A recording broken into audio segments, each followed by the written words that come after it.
Alors, bienvenue à tous pour Fanzone numéro 8. On est le mardi 24 mars. Un petit peu en retard ce soir, mais il n'y a pas de souci. Salut Nulien, salut Black Wolf. Bienvenue à tous les deux. Euh, donc du coup pour ce soir ça va être assez rapide, je pense. Il n'y a pas eu non plus énormément de news, mais voilà, on va faire en sorte d'aller assez vite. On va faire un tour, bon, voilà, sur les applications, sur le marché, et puis on aura pas mal de. Tiens, d'ailleurs, j'ai oublié d'enlever ça. On aura pas mal de news concernant propre, particulièrement encore cette semaine. Pas mal de news concernant propre, quelques news e-sport, et puis deux news gaming juste à la fin. Voilà. Allez, c'est parti. Tic tic paf paf. Donc du coup, la rediff de la semaine dernière. Je me rends compte d'ailleurs que c'est pas le bon lien ça. Pourquoi c'est pas le bon lien? Faudrait que je le remette à jour ça. Voilà, le bon lien il est là. Donc la rediff de la semaine dernière où on a fait un petit test de quant, ça m'a fait un peu bugger, ça m'a fait un peu bugger mon ordi. Mais au final ça va, il a rien manqué sur l'enregistrement. Mais voilà, donc on avait pas mal de news concernant Propre et Quant, donc c'était plutôt pas mal. Avec Lou, qui était l'invité. Ensuite, euh, du lien, toujours, hein, qui fait, qui fait les petits résumés. D'ailleurs, j'ai vu ceux de Fanzone, hein, c'est chouette. Bah, c'est pas mal l'affiche en tout cas comme ça, hein. Je suis assez content de l'affiche. Pas de transaction. Ensuite, le tuto, les liens Xborg, qu'on a l'habitude que je partage à chaque fois. Au niveau du site internet, je vais passer parce que pour l'instant, il n'y a rien de neuf. À ce niveau-là, rien de neuf non plus au niveau des buybacks. Ensuite, pour les apps. Donc les apps, pour l'instant, il y en a pas de nouvelles déjà. Pour l'app Xborg, il y a eu une annonce qui a été d'ailleurs, j'ai oublié de la noter celle-là, mais il y a eu une annonce qui a été faite hier, je crois, ou avant-hier, je sais plus, ouais, hier, où alors de nouveau le Battle Pass. Ah, tiens, d'ailleurs, je vais pas claim celui-là. Le Battle Pass est de nouveau valable, et du coup, ça vous fait gagner des petits crédits.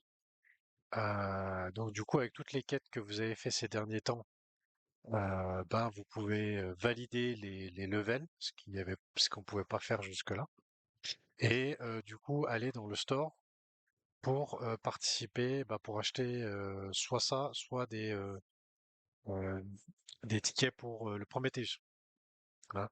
Sachant que le ticket pour le Prometheus, c'est uniquement pour les personnes qui sont premium. Voilà.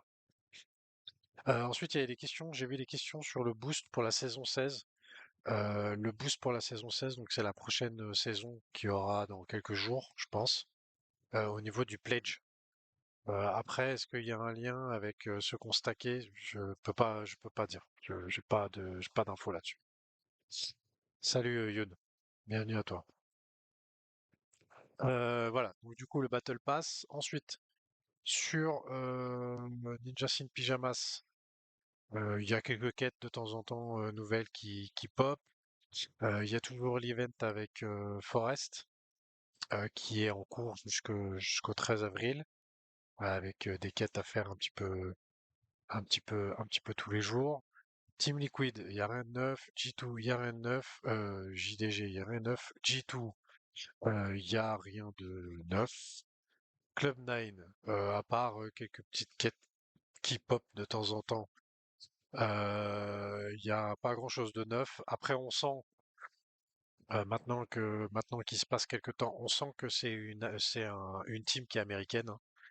beaucoup de publicité avec les marques et tout ça. Donc là, notamment, cet event-là, c'est avec Tempo. Donc Tempo, c'est une marque ils font des préparations de repas, des repas déjà tout faits, déjà tout fait, tout préparé. Voilà, soi-disant, peu de calories, peu de machin, peu de trucs. Enfin, voilà, le truc très très américain. Et Vitality, rien de neuf non plus pour le moment. Ensuite, les datas, ça va aller assez vite aussi les datas. Au niveau j'ai remis à jour l'aperçu des marchés sur Quant, comme il y a chaque semaine le lundi. Il n'y a pas grand-chose qui a changé par rapport à la semaine dernière. Toujours un petit peu les liquidités. Il y a des expirations qui arrivent ce vendredi prochain. Donc le vendredi 27, si je dis pas de bêtises, voilà. Vendredi 27 mars, ça sera une journée assez importante puisque c'est la clôture c'est l'expiration des options, des contrats sur Bitcoin, ETH, au niveau mensuel et trimestriel. Donc souvent d'expirations à ce moment-là. Voilà, on suit toujours l'info principale qu'il faut retenir. C'est surtout que bah, Bitcoin, il est toujours un peu dans la même zone. Ça, on le verra après. Il est où Bitcoin? Là, voilà, il est toujours un petit peu dans la même zone hein, depuis maintenant début février. On est toujours dans cette zone ici. Donc ça change pas mal. Et du coup, bah, c'est beaucoup fluctuation en fonction de ce qui se passe en Iran. Il y a encore Trump qui a tweeté, qui a fait un post l'autre fois comme quoi il allait donner quelques jours de plus avant de nouveau attaquer l'Iran, ce qui a de nouveau remonter les marchés. Et puis là maintenant de nouveau ça baisse un peu. Enfin bref voilà. Ce qu'on peut remarquer quand même, ce que j'ai mis de côté, c'est que au niveau d'ETH, au niveau d'Ethereum et donc du coup des alts d'une manière peut-être un peu plus globale bientôt peut-être, c'est qu'on commence à avoir pas mal de force au niveau d'Ethereum, donc avec un Ethereum qui pousse en général plus fort quand il y a des bonnes news que le Bitcoin et qui redescend moins fort que le Bitcoin quand il y a des mauvaises news. En tout cas, c'est ce qui se passe depuis quelques jours maintenant. Donc ça, c'est à suivre. Et puis pour en dehors de ce qui se passe en Iran, bah du coup, cette semaine, ça va être surtout l'indice PMI des services et de l'industrie manufacturière. Ça, c'est aujourd'hui, donc ce soir. Les demandes initiales d'allocation chômage jeudi, le sentiment des consommateurs aussi. Et puis apparemment, jeudi, ça j'avais pas fait gaffe, mais jeudi, il y a une réunion du G7 avec la guerre en Iran. Donc ça aussi, ça va être quelque chose qui risque de faire bouger un peu les marchés. Voilà, je passe pas plus de temps là-dessus. Ça sert à rien d'aller plus loin. Le Prometheus, voilà, 0,25. Et puis les chase plates, je sais pas si par contre on peut prendre ça comme prix pour les chase plates, je sais pas. Je sais pas si c'est valable ça maintenant sur OpenSea. À voir. Ensuite, du coup, on a eu quand même quelque chose au niveau Xborg, avec premier post qui a été fait sur un rappel de l'AMA qui a eu en février, fin février, sur voilà la relation avec le XBG. Donc en quoi son succès profite-t-il aux détenteurs de jetons?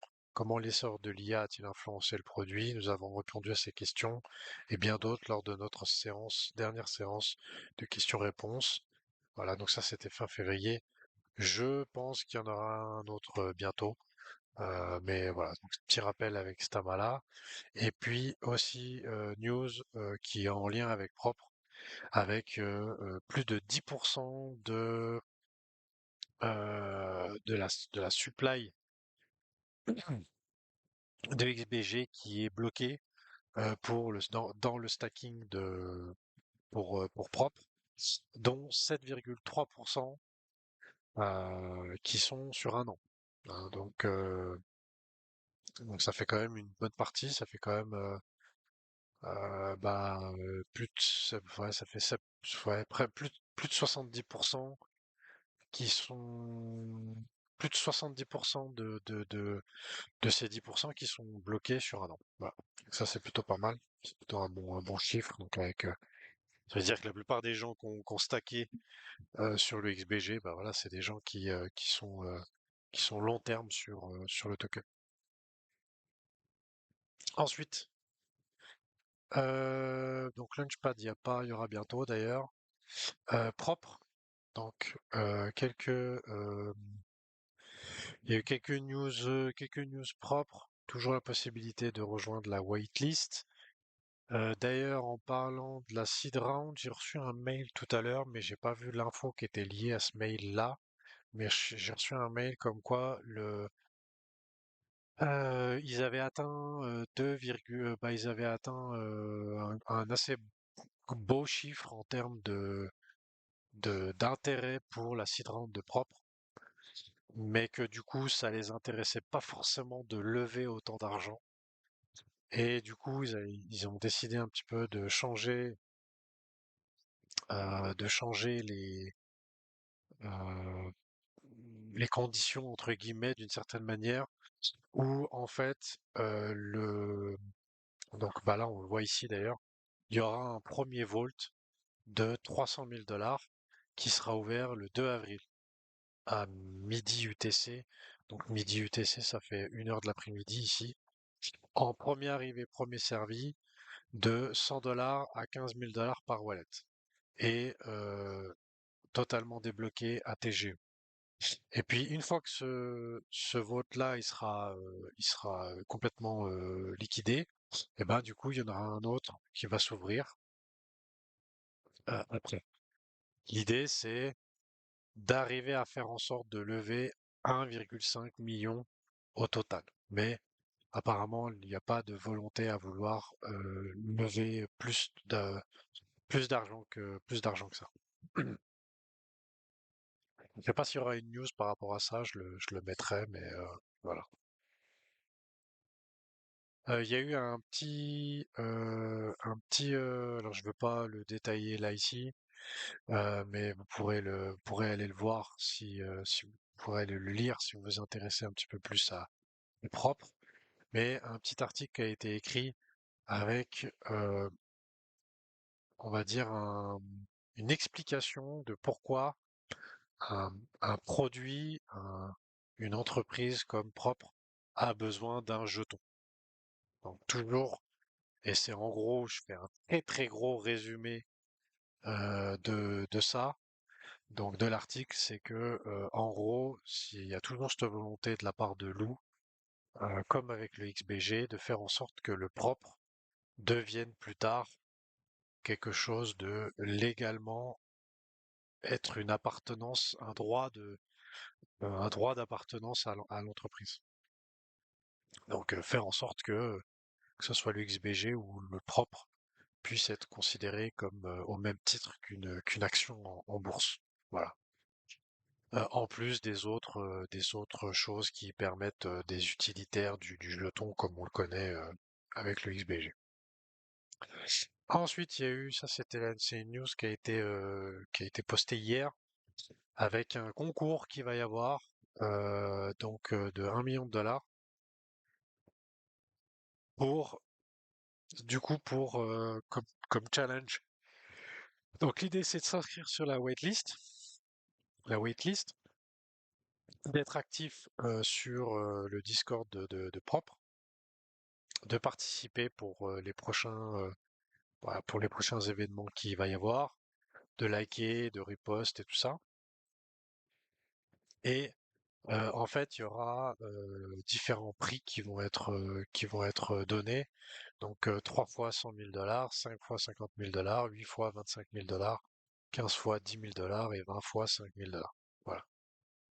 Donc les gagnants seront sélectionnés aléatoirement mais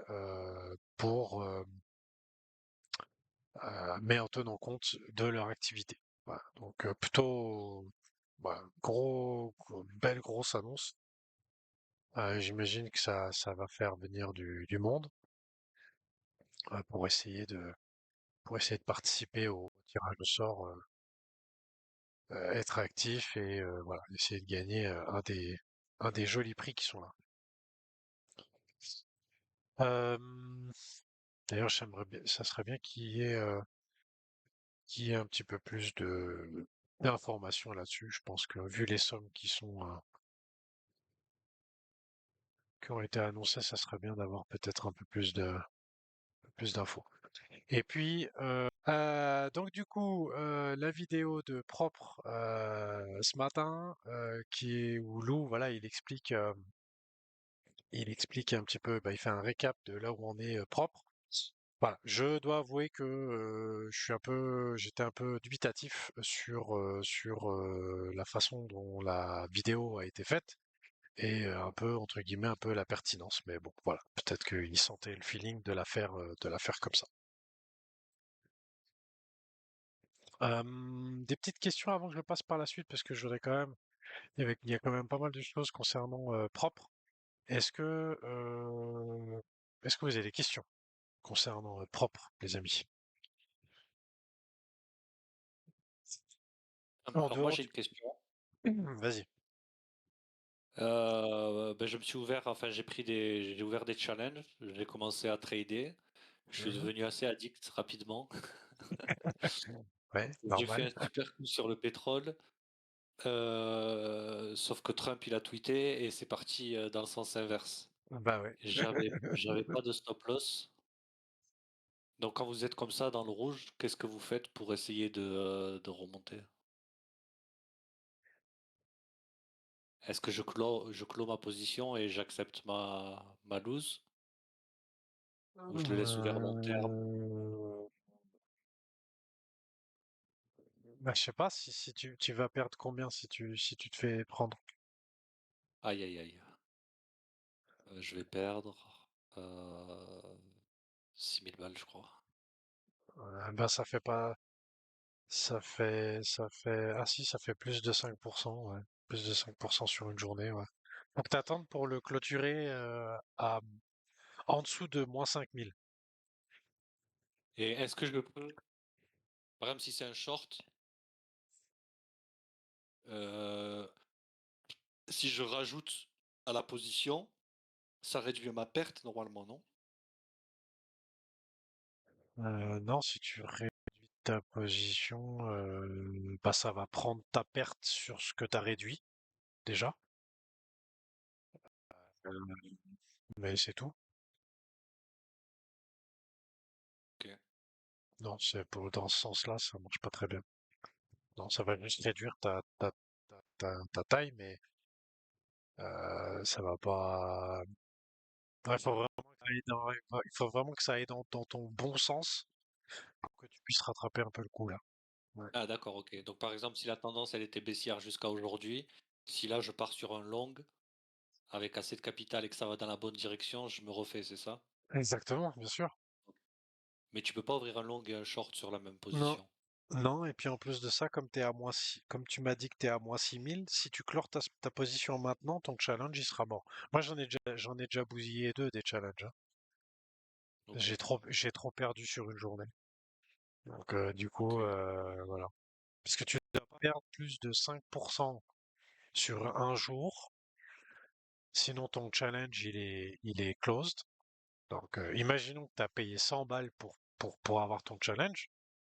Bah, faut pas que tu fasses le con non plus, hein, parce que tu payes 100. Ouais, ouais, Mais si tu perds plus que 5% sur un jour, ton challenge il est closed. Et ton challenge il closed, si au total tu perds plus de 10%. Donc si sur plusieurs jours à la suite, ou pas à la suite, mais sur plusieurs jours, tu perds plus de 10%, bah ton challenge il est closed aussi. Après, il faut prendre en compte que c'est 10% de 100 000.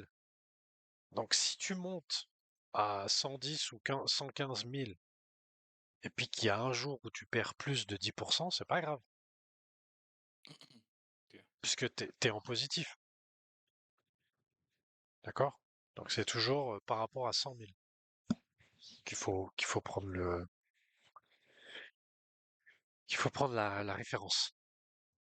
Ok, ok, ça marche. Ouais, merci. De rien. Il aime le casino, mort de rire. Ouais, mais ça c'est toujours quand t'es joueur, hein. Ça c'est toujours Ouais, compliqué. C'est le j'aime- c'est le dur côté du trading. Quand ouais, on mais aime jouer, quand quand tu on y aime penses, jouer. Phil, je me suis fait la réflexion suivante. Vu que par exemple, je suis un joueur, tu vois, j'aime bien gambler un peu.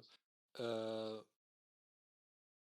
je me dis que si j'allais au casino moi-même, d'accord, et que j'avais, je sais pas, 1000 balles, je les perdrais certainement, tu vois. Donc, si je suis prêt à perdre 1000 balles, est-ce qu'il vaut mieux pas que ces 1000 balles, je les mette dans un challenge, parce que j'ai quand même une chance Complètement, de, complètement. de pouvoir trader après 10 fois plus, quoi. Ah, bah, tes chances, elles sont bien plus, tu peux pas mettre au même niveau la chance que tu as au casino que celle que tu pourrais avoir sur du trading. C'est pas le même level. Alors, je vais être honnête avec toi, d'accord? Tous Ah, les trades que j'ai fait pour tester, je les ai fait n'importe comment, ben basés oui, sur en l'instinct, freestyle. Ben en oui, oui, freestyle complet, oui. et j'étais pas mal. Oui, bien sûr. Ouais. Donc, ouais, je pense que si j'étais un gambler, je m'intéresserais à ce genre de Moi, par produit, exemple, quoi. mon challenge qui s'est clôturé aujourd'hui, ben, hier, j'étais en long avec le tweet de Trump. J'ai fait une plus-value de 7000 balles, je crois. Ah, ok, donc Donc t'as en pas fait, fait le challenge. donc j'ai fait passer mon profil de 95 000 à 107 à 102 000, je crois, quelque chose comme ça. Mais là, ça a de nouveau tout baissé. Donc du coup, j'ai tout de nouveau perdu. Donc voilà. Mais après, si t'es un peu, si tu suis un peu les actus et tout ça, Tu as non il y a, plus. il y a possibilité de faire des choses intéressantes. Salut Otaku. Oui, c'est en train de 105 là. On n'entend rien du tout ce que tu racontes, Otaku.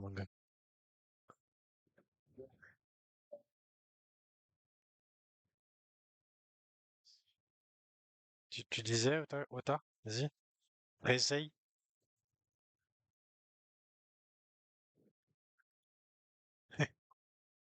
Non, tu veux pas réessayer?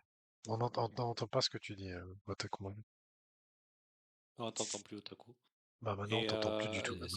ça existe pas ça au poker, où je te donne de l'argent pour que tu ailles jouer à une table et tu gagnes les gains. Si, c'est quand tu te fais stacker ça. Bah si, un professionnel, il se fait payer ses tournois. Bien sûr que ça existe. Ok.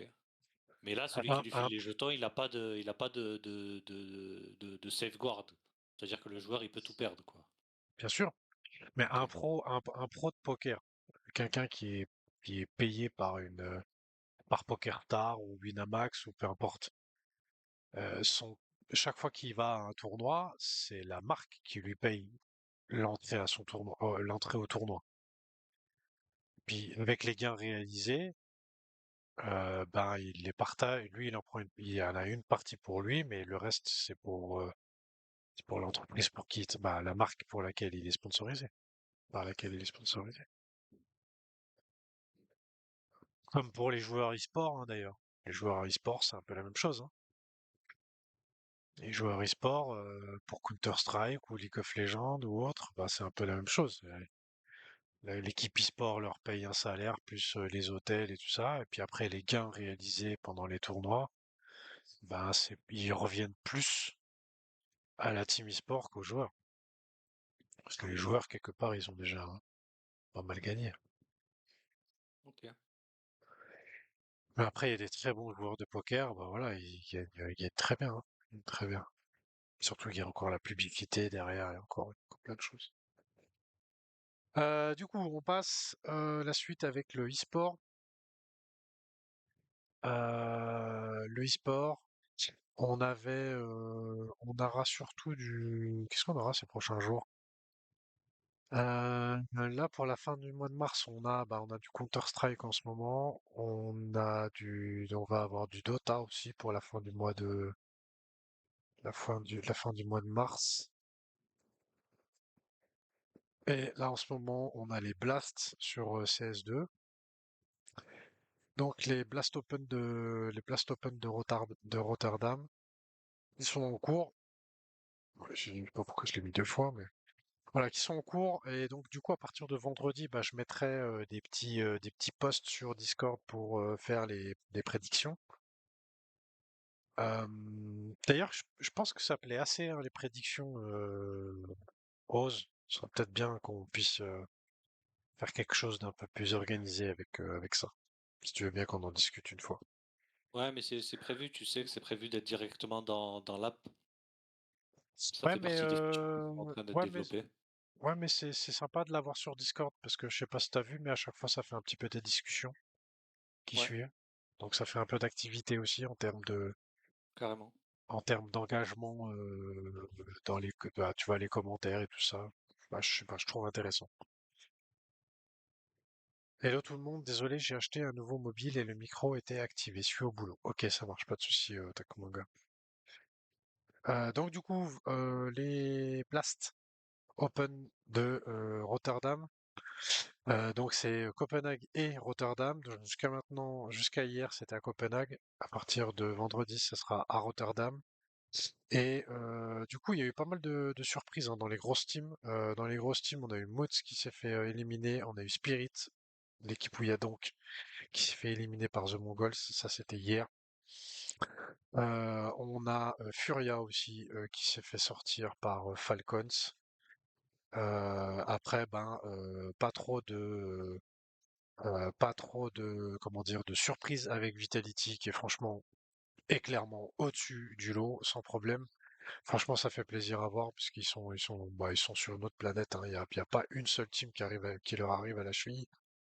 Et notamment avec le 1v5 d'hier, effectivement, Yun, qui était absolument incroyable à voir. Si jamais vous aimez un peu CS2 et que vous n'avez pas vu le 1v5 de Ziwoo hier soir contre Paris Vision, assez exceptionnel. Je crois d'ailleurs c'était son premier 1v5, je crois, un truc comme ça, depuis un petit moment.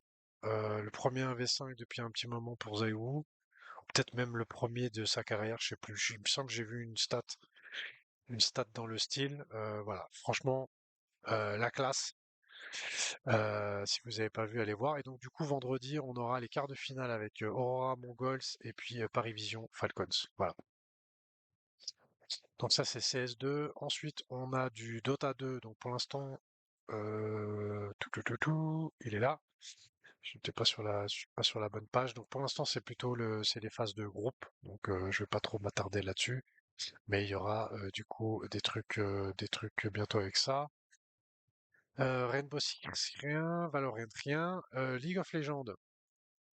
League of Legends, il y a eu le first stand avec G2 qui est allé en finale, qui a gagné en demi-finale contre Genji, hein, qui est une des meilleures équipes du monde sur League of Legends, et puis qui a gagné 3-0 contre Genji, se retrouvé en finale contre Bilibili Gaming, qui est aussi là ou une des meilleures équipes du monde, qui est une équipe chinoise, et donc ils ont perdu en finale 3-1. Voilà, donc Bilibili Gaming qui est le champion, on va dire, de printemps de League of Legends. Voilà. Et puis Rocket League, il y a des petits tournois qui sont un peu en cours au niveau un petit peu régional jusqu'au Major. Le Major, ça sera à Paris en mai. Donc voilà, je dis Rocket League jusqu'en mai, il y aura des petits tournois régionaux. Ensuite, on finit avec deux news gaming, dont une que j'avais mis de côté la semaine dernière, mais dont j'ai oublié de parler, mais du coup, je l'ai gardée. Faites attention avec Steam, si jamais, euh, quand vous téléchargez un jeu. Faites attention que si c'est un jeu, on va dire, un petit peu exotique, faites attention à ce que vous ne téléchargiez pas le jeu sur votre PC principal. Faites-le sur un PC, voilà, sur lequel il n'y a pas de clé privée de crypto ou de wallet ou je ne sais quoi d'autre. Puisque du coup, le FBI enquête, alors je sais pas si c'est toujours en cours, mais enquête sur des logiciels malveillants qui seraient, salut Onulien, merci d'être venu. Sur la découverte, donc ils sont en train d'enquêter sur des logiciels malveillants qui seraient cachés dans des jeux sur Steam. Voilà. Donc du coup, vous téléchargez le jeu sur Steam et vous vous retrouvez avec à télécharger des logiciels. Et ces logiciels, et ben du coup, ils viennent pirater votre ordinateur. Donc visiblement, l'enquête cible plusieurs jeux comme Block Blasters, Shemia, Dashverse, Dash FPS, Lampi, Lunara, Piratefi et Tokenova. Voilà. Donc ça c'est des jeux auxquels il faut faire attention. Donc du coup ça voilà, je vous mettrai le lien si vous voulez aller voir un petit peu plus l'article. Et puis il y a aussi Penji Penguin, alors ça aussi c'est pareil, c'est plutôt une news scammy. Penji Penguin qui a lancé un nouveau jeu là récemment, le 18 mars, et il y a des escrocs qui ont déjà créé une fausse version. Voilà. Donc ils ont imité le jeu Pudgy World, donc pour faire une fausse version et du coup voler les informations d'identification des utilisateurs. Donc voilà. Donc toujours faire attention. Ça c'est un truc qu'on répète souvent, hein, mais de toujours se servir des sites officiels pour télécharger un jeu, voilà, pour se connecter, pour aller faire ses recherches, etc. Donc un petit rappel, euh, un petit rappel avec ça. Hop. Voilà les amis, on arrive à la fin de ce fan zone. Donc c'était le numéro 8. Et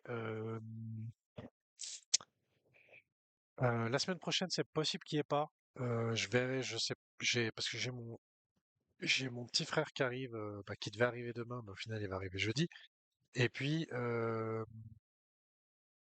du coup, je crois qu'il est encore là la semaine prochaine, mardi prochain. Donc du coup, s'il est encore là, il y aura pas d'émission. Voilà. Est-ce que vous avez des petites questions avant que je clôture l'émission? Des petites questions. Est-ce que vous avez des petites questions? Sur propre, sur les apps, peut-être aussi. Tiens, je t'avais pas vu Super Eden. Ah, il est parti. Voilà. Aqua, salut Aqua, je t'avais pas vu non plus. Excuse. Pas de news? Ok. Alors nous, on se retrouve du coup, on se retrouvera peut-être la semaine prochaine, mais il y a des fortes chances que ce soit pas la semaine prochaine, ce sera la semaine suivante. Donc on serait le 7 avril. Voilà. Je fais des bisous à tous et passez une bonne soirée. Ciao, ciao.